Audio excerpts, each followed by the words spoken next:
Hello everyone, I'm Teacher Al. Welcome to my channel. What is the square root of x squared? The answer is x, and we're going to find the factor of x squared. Now it's very easy because x times x equals x squared. Find the factor of 22.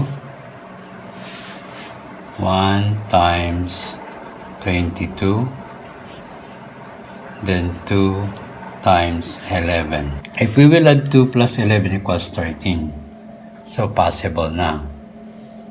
So it is our possible factor now. Then let's try again. 2 times x equals 2x. Then 11 times x equals 11x. Then plus. Okay, let's try. X times 2 equals 2x. 11 times x equals 11x. Then we're going to add 2x plus 11x equals 13x. Okay, which is equivalent to middle term. Okay, for trinomials, we need 2 parentheses for our answer. And the first factor is x. Then right here again to the other side, x. And then the middle term is positive, the sign, so positive also, both sides.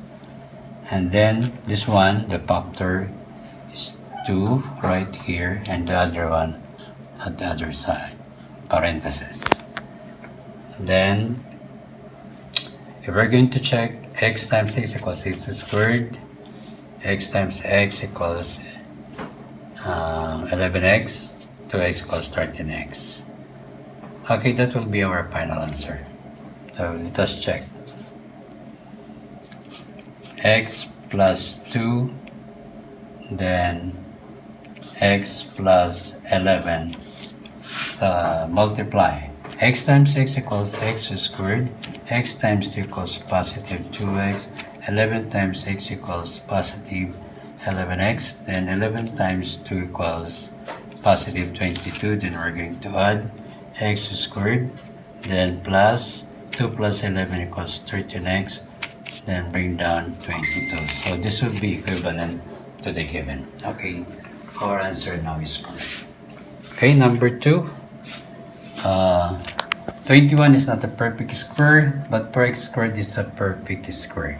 So let's try to find what is the square root of 4 is 2. What is the square root of x squared is x. So 2x. Then find the factors of 4x squared. So the factors now is 2x. 2 times 2 is 4, x times is x squared. And then find the factor of 21. We have 1 times 21. Then factor of 21 is 3 times 7. Trial and error.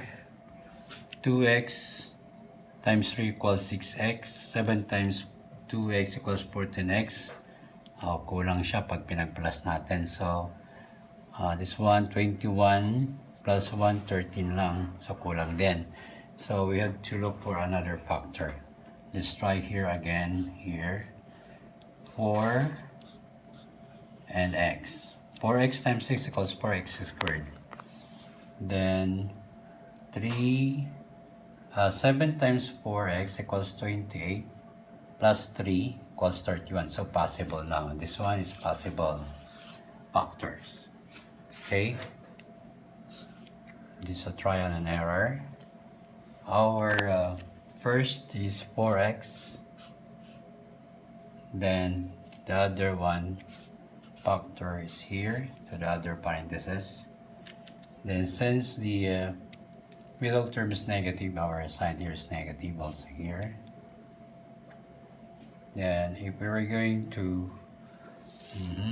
4x, x negative, so 3, let's try here, 7 here, and here is 3.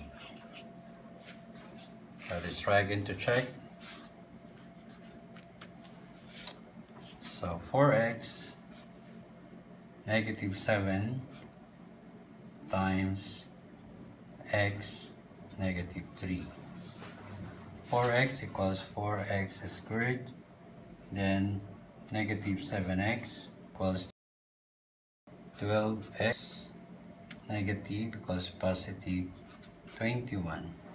Okay, 4x squared negative 19x plus 21. There's something wrong with the middle term. It's 31. So we're going to interchange that. So we will change this and 3 here, then 7 here. Then 4x negative 3 times x negative 7. Okay, 4 times x equals 4x squared. Negative 3 times x equals negative 3x. 7 times 4x equals negative 28x. Then negative times negative equals positive 21. Then add 4x squared, bring down. Then negative negative equals negative 3 plus 28 is 31. X plus 21. Now it's correct now to the given. I hope you learned something from our topic today about factoring of trinomial by trial and error. Don't forget to subscribe, like, and share.